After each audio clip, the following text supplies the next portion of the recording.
So I think this is going to be a difficult conversation to have. In fact, I wasn't even sure we were going to have a guest here to chat with us tonight. We're talking about smoking, and as you can imagine, nobody wanted to sit here in this chair and say, yep, I'm a smoker, or I was a smoker, and I have cancer, because they tell me, you're gonna look at them, we're gonna look at them, and we're gonna say, of course you do. We're gonna start judging, because everybody knows that smoking is not good for you. If you're a smoker and you're watching right now, you know it's not good for you. You've probably tried to quit, maybe many times, like my friend Kathy here has. So our message tonight is, no matter how many times you've tried to quit, keep on trying, and really, it's never too late, right? It's never too late. Even if, or especially if, you or someone you love has been diagnosed with cancer, and maybe that's the best time. Mm-hmm. You ready? Ready. Let's do it. Welcome everyone to Cancer Center Live. I'm Allison Johnson, Manager of Communications at Windsor Regional Hospital. Live tonight in the Cancer Center here at Windsor Regional, and I want to introduce you to my two friends here. Kathy. Kathy was a smoker for a long time, and she no longer is. So thumbs up to Kathy, and congratulations. Kathy doesn't have cancer, but she quit smoking after her 17-year-old son was diagnosed with cancer. We also have Joyce Mcmanus here. Joyce is a regular on the program, and she is a social worker here in the Cancer Center. Thank you guys for joining us tonight. You're welcome. Thank you. And maybe you want to introduce yourself and tell a little bit more about your story. Okay, I'm Kathy Durketch. I smoked for 25 years, or approximately, and quit for the last 14 years. And it was after my son was diagnosed with cancer. And the one reason I was trying to quit was he also smoked, so I was not able to tell him to quit smoking unless I did. So that's one of the reasons that prompted me at that point in my life. I tried before to quit smoking, but this was the goal. Thanks, and thank you so much for being here to share your story. Not easy. Thumbs up for Kathy, and like I said, we're going to answer any questions that everyone has tonight, and it's very brave of Kathy to be here with us. And I'm Joyce Mcmanus, as Allison said, one of the social workers here. One of the things that we social workers have been asked to do in this last year by Cancer Care Ontario is to contact people after the first time here who are smokers. They're asked if they've smoked in the last 6 months, and if so, we get an automatic referral. We do an assessment and provide them with some resources if they're interested at that point in time of quitting. All right, and welcome to all of you out there tonight. If this is your first time joining us or you're not familiar, Cancer Center Live is an audience-driven conversation. So we bring some great guests. We have great guests tonight, but we want you to drive the conversation. So if you have any questions about smoking, smoking cessation, the benefits of smoking, even after you've been diagnosed, please post them, and we're going to answer all your questions tonight. But we also want you to share your experiences. Share your story. Have you tried to quit? Were you successful? Do you have any tips for others out there who are in that situation and trying? Because that's what Cancer Center is all about, people sharing information and helping other people. And also, as a special benefit, anyone who participates tonight gets a $25 Starbucks gift card and a lovely Cancer Center mug. Not that you need any incentive other than to help others. So let's get started. Kathy, do you know how many times you tried to quit before you were successful? Oh, probably about four different techniques. Four different techniques. Yes, because I started with hypnosis way back when they were doing that, and then I went to acupuncture, and then I tried the patch, and then it was laser that got me finished. And Joyce, you said there are many things out there that you can try. What do you think it was that worked for her on the fourth try, or was it the fourth of many trying different things? Yeah, fourth of many different things. And I really believe sometimes it's just the time, and most people have to attempt a number of times, like any habit we get into, it takes a while to change it, and finally it just works. And you did that. Yes. Yeah, and there are many things that can be done. So tell me about, what was it like, right? You said that you must have been ready at this point, and you wanted to show your son that you could do it. Yeah, I would tell Bruce to quit smoking, but then when I smoked, it was very difficult. So It was actually my husband that heard about a seminar. We went. It was about the laser, so we went to that seminar, and then he called because I didn't really want to call, but he called, and they actually had it's funny because they had a cancellation the very next day, and I didn't think I was going to be totally ready, but I agreed to go. That was fast. It was fast, but I said I'd go. And you know what? It's probably the best thing I did in my life. I did smoke a lot on the way there, so I probably honestly smelled like a chimney when I walked in there. But you know what? I tell you, that's one of the best things I did. And I feel proud that I was able to, because I had tried so many different times to quit. Even my husband's very proud of me. So. You bet. I bet your son is too. Yeah, Absolutely. I want to read an email that was sent to us from Jackie Pizzuti. Jackie is the owner of Wigs to Wellness. She's been on our show before. She doesn't have cancer. She's never had cancer, but she works every day with people who are going to get wigs after having treatment done. And she said, I recently quit smoking. It's been 3 weeks, so congratulations, Jackie. All the best. Yeah, absolutely. And she says, although I don't have cancer, I can relate to the guilt and the stigma involved. My sister had lung cancer 16 years ago, and that should be reason enough to never smoke a cigarette again. It's not that I want to smoke. I've probably tried to quit more than anyone on this planet. Now, intellectually, she says, I know the consequences. I can understand why it would be hard for cancer patients to go public with their addiction. And I've been around enough non-smokers in my life to know how much they despise cigarettes and they question our intelligence. So thanks, Kathy, for adding that to the conversation. I think that smoking stigma is real. And I wanted to ask you, Kathy, is that something that you experienced as a smoker and after that, after your son was diagnosed with cancer?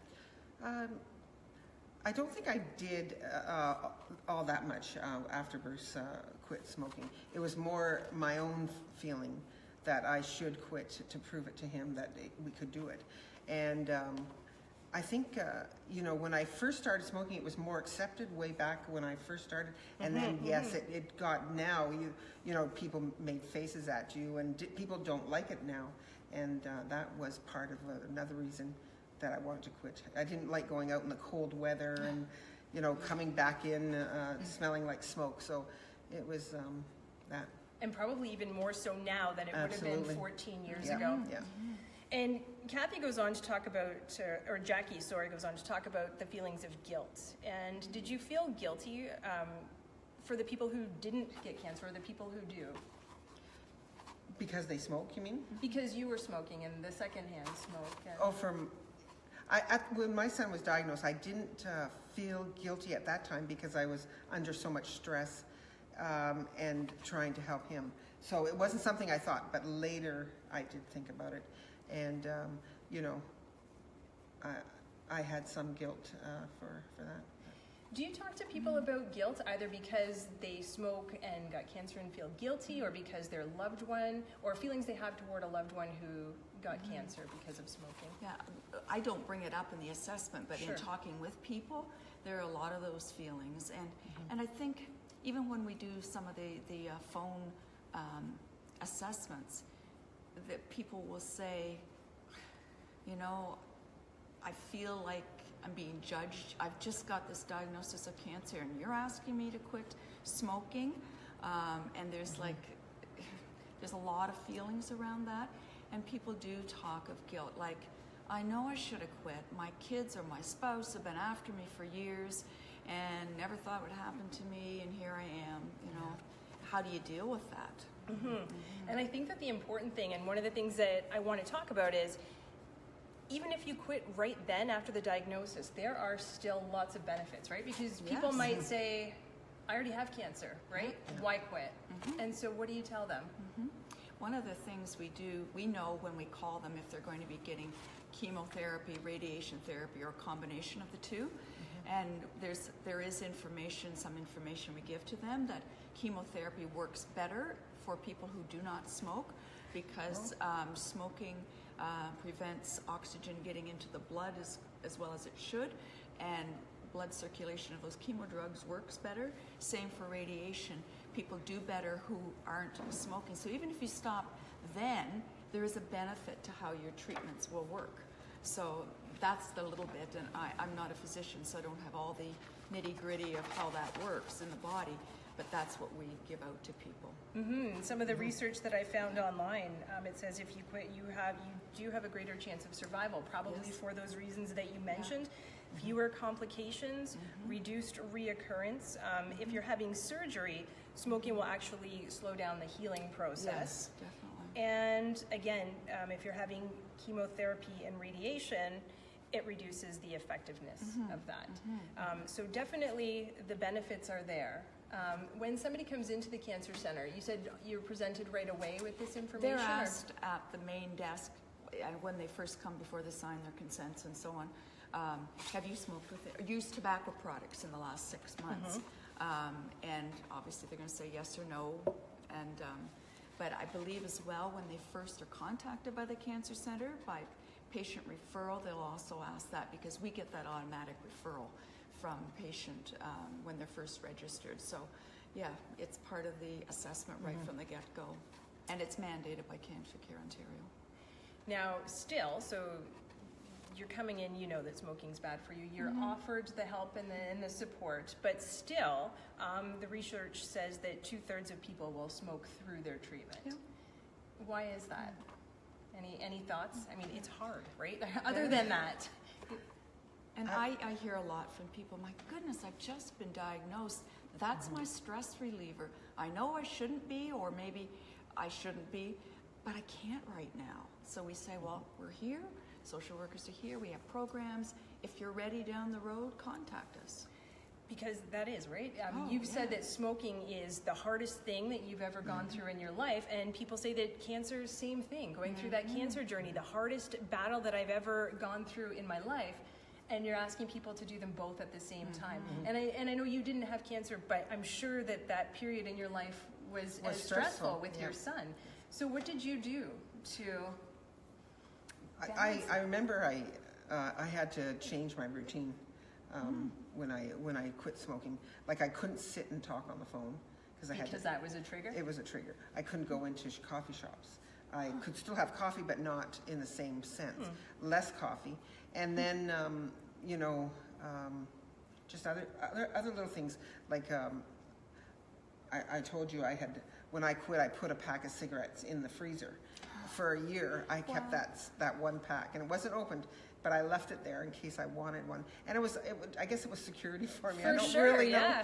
But Can you actually smoke a cigarette out of the freezer, or would you have to let it thaw I don't know. and decide while that was happening? I didn't try it. So Good. that stayed in there for 1 year, and then we threw it out after that. But It's like an insurance it was policy. insurance, like if yeah.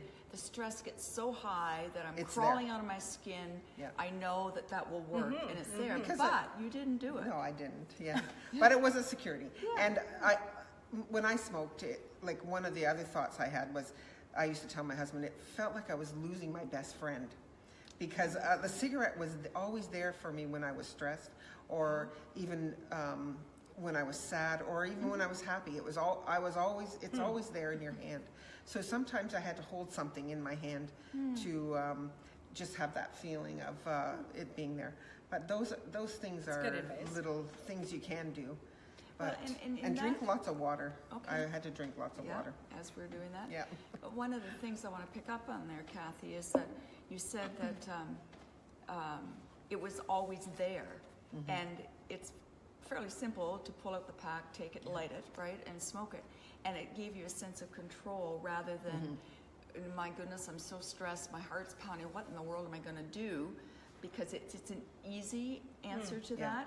When it's not there, I either have to face those feelings, or, as you said, find another way, an exercise ball, something else, change the routines. That's good advice. Yeah. So if you're just joining us, welcome to Cancer Center Live. Cancer Center Live is an interactive live broadcast. Today we're talking about smoking cessation, the benefits of it, and the benefits of it especially after a cancer diagnosis. So this is an audience-driven conversation. Please share your experiences, post any advice you have. We just heard some great advice from Kathy. I know that others out there going through this situation would be happy for probably anything, right? Because it's whatever works, and sometimes that's different for everyone. We have a couple people adding to the conversation right now. Monica Staley. Monica is the VP in the Cancer Center, and she says, "Thank you, Kathy, for sharing your story." Very brave, of course. And Steve says, "Coming up on 2 years smoke-free, it's hard to quit, but it can be done." So thumbs up to Yes, that. you bet. And congratulations for everybody who has, and everyone who keeps trying, because that's what the important... I think that's very important for people to realize and not feel bad when they can't, but you know, keep trying, because like the first few times I tried, you sometimes you'd feel guilty that you couldn't do it, but just keep trying, because feel defeated. Yeah, you feel guilty defeated that you and can't do guilty. it. Yeah, that I'm not strong enough or whatever Yeah, to do that's this. true. But you pick yourself up and you did it again and again. And that's the key. And the benefits, like you were saying, I know the benefits in my own self. My breathing was better. I had a bad cough and that went away. It took a while to go away, but it did. It finally went away. And I feel healthier now, not smoking. And that's not even the reason that you did it, but those were just added benefits. Yeah. And then I read online, like what you had, 10 years, you know, all the benefits of that. And that made me feel good too, because I'm past 10 years now. Yeah. So It's amazing how your good. body can heal Yes, itself it and get can. rid of that stuff that the smoke has brought into your life. Our bodies are amazing It little is. machines. Yeah. That are healing machines. They are. So, Joyce, we did talk a little bit about this, but there are a lot of options out there. Are there any that are better than others, or any that just maybe we wouldn't recommend? The two that we recommend here, the first one is, two things. We have until the end of December this year called Quit Cards, which we give you a card. You can take it to any pharmacy. They will provide you with $300 worth of nicotine replacement, be it patches, the gum, Champix, those kinds of things. We're hoping that those may also continue into the new year. We've not been told as of today yet, but that's helpful. The public health has some programs, but Smokers Helpline is the major one that we refer to. And we can do some work with people on the phone and get permission to send a referral through to Smokers Helpline.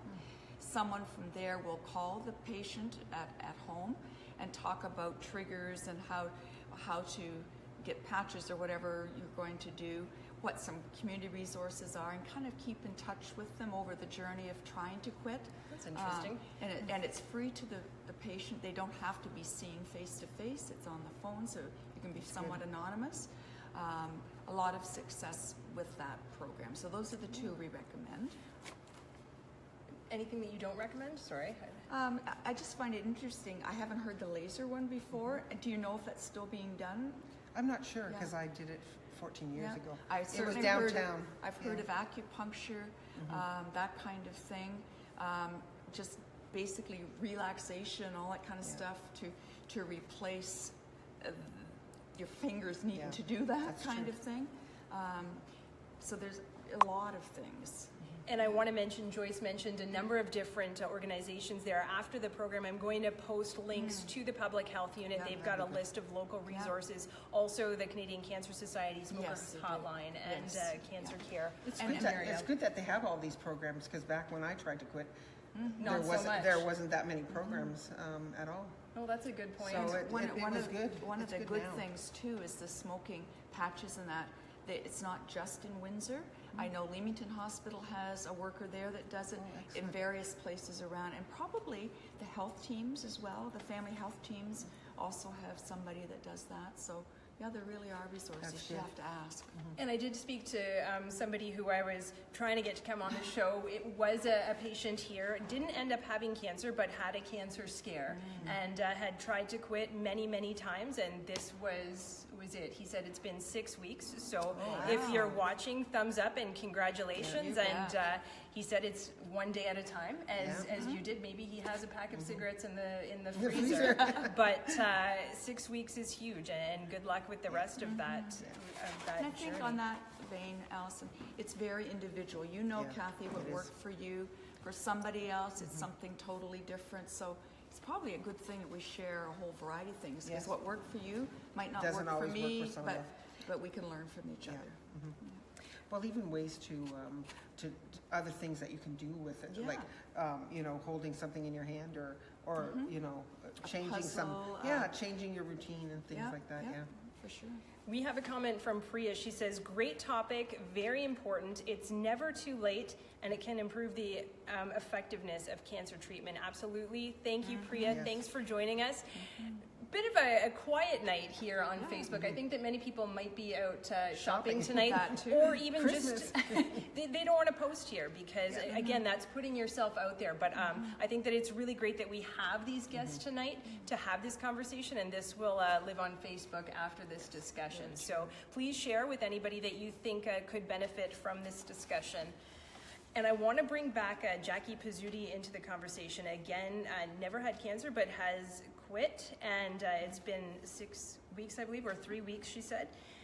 And she talks about both the physical and emotional withdrawals after quitting. She says, the fact is I'm an addict.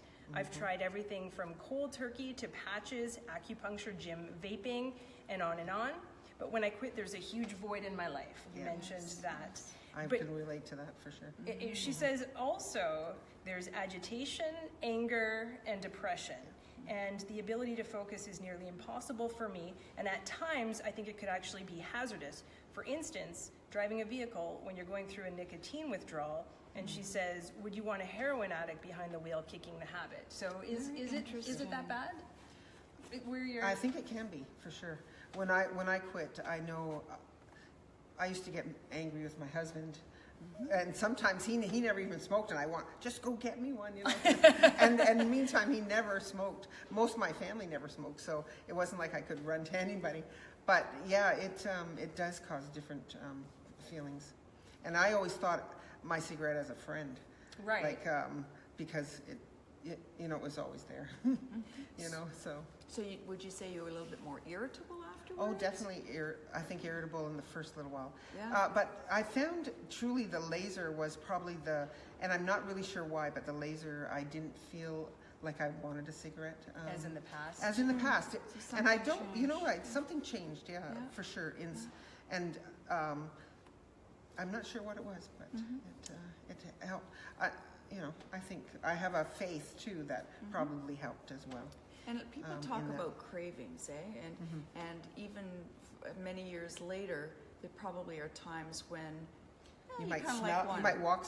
Something Yeah. might remind you of it, or you might smell it, and it brings back some of the memories of that, or some of the things. So they don't go away. So Longing, at yeah. first, I never went out because it's a very social thing too. Because you would go out and smoke with people, so it would be social.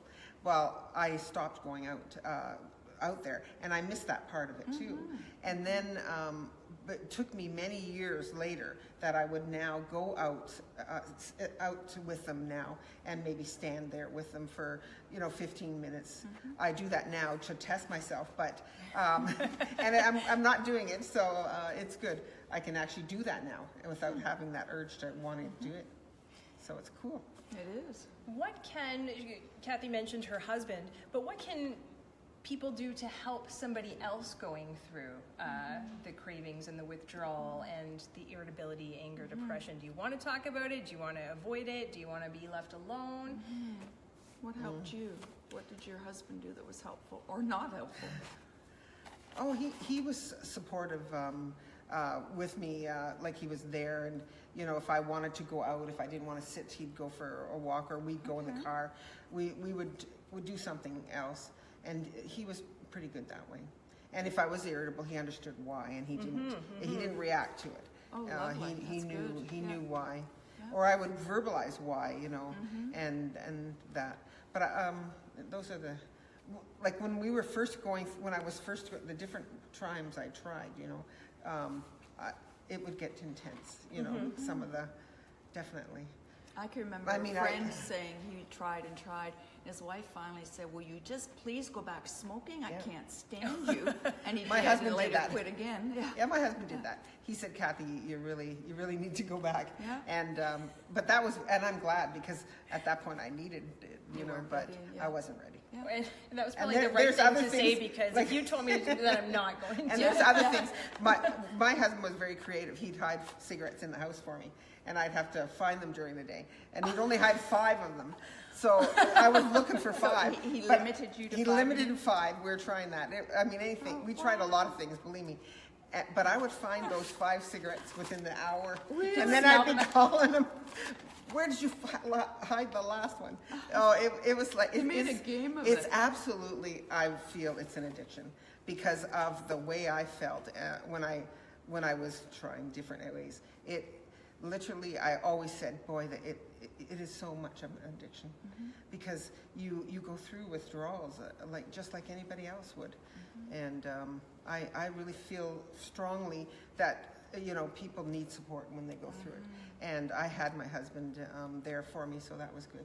And I like the idea of that helpline, because I think what that's doing is connecting with someone, not just once or not just kind of in a clinical setting, but repeatedly, to have that somebody on your side there to bring you through it. And I'm thinking that at this time of year, right, when we're all going to parties and social events, you said it's a social thing. This might be a really tough time of year to quit. Is there anything that you should avoid doing or saying to someone who's trying to quit?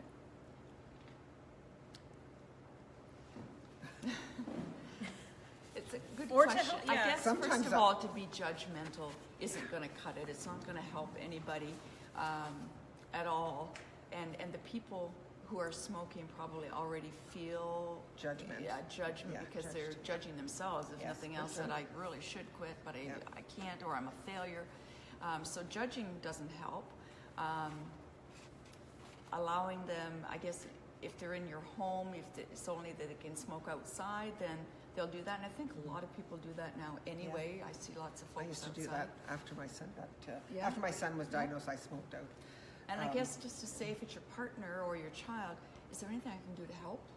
But to Yeah. nag is only going to make it worse. Well, I know if my husband ever said, "Oh, you should quit," or you, the thing that I would say, "Well, you never smoke, so you don't know what it's like." Yeah. There's So a some truth to non-smoker telling a smoker to quit, I thought that was a bad, not a good thing. Yeah. Because Sure. you never smoke, so you don't know what it's like. That's you right. know. So Did you have any friends who had gone through it that shared the experience with you? I didn't have a lot of friends that smoked. No. None of my family. I probably was the only one in my family that smoked. So that was another thing that was difficult for me. But Did yeah. you feel judged by them at all in the years you smoked? I think no. I No? just Okay. when I first started, it was my dad who noticed, and probably, "Kathy, you're smoking," and he noticed that. But after that, it was. When we went out to restaurants, they would want to sit in the non-smoking. I want to sit in the smoking. Yes. That was a problem. Yes. And I'm glad I don't have to do that anymore, because that was a stress for me. Because I would always have to leave the table to go smoke if I Right, outside, right. because none of them want to really see me smoke. So I never really smoked in front of my parents or anything like that. Yeah. We have a message from Steve. Steve, thanks for joining. He says, "I understand the reference, quote, as a friend. There is a psychological aspect to it in that sense, and it's more overwhelming than the physical addiction itself." That's so true. You think more than Yeah. the physical? Oh yeah, it was like losing a partner or a friend. Yeah, because he's always there, and I was under a lot of stress Sure. with my son, and boy, that was hard to give up. But Yeah. and then when I won't go into that. But it's difficult to talk about some of that stuff. Yes. Sure. And I just keep thinking back, you saying all this stuff, and the reason that we're having this conversation today in the first place is because we are regularly asking people who are going through cancer treatment to give up that coping mechanism. And we have a comment here from Monica Stanton, and she says, "Do you think the new regulations that are coming as of January will make it easier or more difficult to quit smoking?" And Monica, thanks for that question. That's actually why we are choosing to do this topic tonight. And the new regulations that Monica is referring to, those are the Smoke Free Ontario Act. And as of January 1st, people are no longer allowed to smoke anywhere on hospital property, and it has to be actually a certain distance out. So, you know, in the past we've had smoking areas, designated smoking areas. Those are no longer going to exist after January, and you're going to have to physically leave the property. And, you know, if you're familiar with our hospitals, we've got not even the parking lot. So it's going to be a bit of a walk, and that will be a challenge. And to Monica's question, do you think it will make it easier or more challenging to quit by, you know, you just can't smoke here? To me, that sounds like people telling you you have to, right? Or somebody nagging you. It's going to feel like you're judged. And if, first of all, if you're a family member here and you want to smoke, first of all, you have to go to the designated smoking thing. Now you're going to have to go off-site. You're here under a lot of stress, probably. We're obviously saying smoking is not the answer, and it's not good for your health, but it's also a very stressful time. For patients that we presently see with their IV poles and their blue Johnny gowns outside the door, are going to have to be off-site. Now, granted, and maybe Alison, you can speak to this, that people, when they come into hospital, are certainly not asked to stop cold turkey. They'll be given a patch or that kind of thing. Absolutely, and that's always given offered. Support. It's not you're not going to be on your own in this, but so those offerings might be more necessary. And it may be that for that cohort of people, they won't have much of a choice if they can't walk off site with their IV poles. Then maybe they will go onto the patch. Obviously, they're going to have to do something. So it's really hard to say. I think there'll be some resentment. At the same time, I think most people know that smoking is not good for us, but for in a hospital setting, we're also under a lot of stress, and usually we smoke and do our addictions for stress reduction. So it's going to be tough. Yeah, and just so everyone knows, this is government regulated. It's for all hospitals across Ontario. Obviously, it's for good reasons. Yes. Again, we talked about this the whole webcast. Everybody knows that smoking is bad for you. So, you know, the intention is good, but it will be certainly a change for people in the new year. And for staff members who also hang out at our smoking places. Yes. That's going to be a challenge for them, too. And again, I will post those links if anyone, you know, is starting to think about that now. Maybe now is a good time.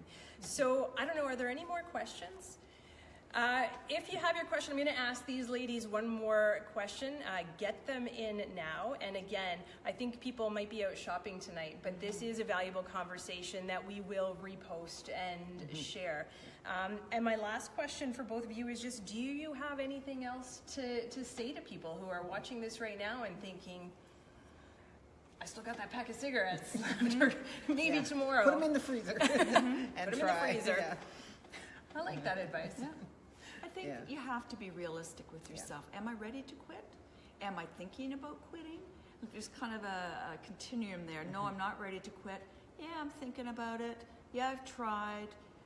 Maybe in the new year, some people like to make those resolutions. We're all going to quit smoking or lose weight January 1st. Yep. It may be smoking. It's a challenge this coming year. And if you're looking to kind of a date, okay, how am I going to do this?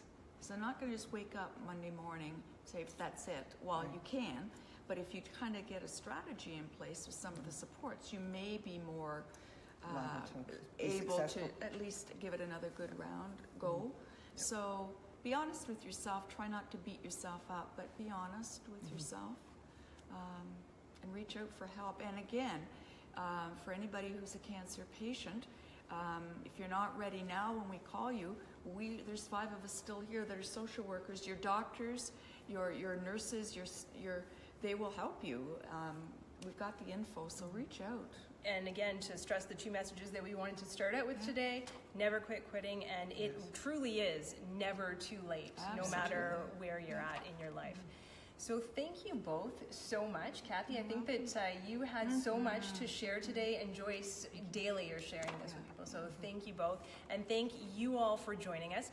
I want to just take a minute and say thanks to everybody who's joined us this past year. Actually, tonight we're celebrating our 1-year anniversary of Cancer Centre Live, and a year ago we weren't sure how this was going to happen. Is anyone going to talk to us? Are we going to press this button and just talk? But we've had a lot of engagement over the past 12 months. We've talked about a lot of topics, everything from nutrition to relationships to sexual health through cancer, and you guys were along the whole way. We went into the chemo suites with Michelle Prince, who brought us along for her journey, and I think that really took a lot of the fear out of the journey for patients who were just starting. So it's been a great year. Thank you all. We look forward to more great discussions in the new year. If you've got any topics that you'd like us to cover, please post away right there. And last year at this time, we did a really great discussion that I think is relevant again. We were just talking about this with Joyce. For people who have cancer and are going through the holiday season,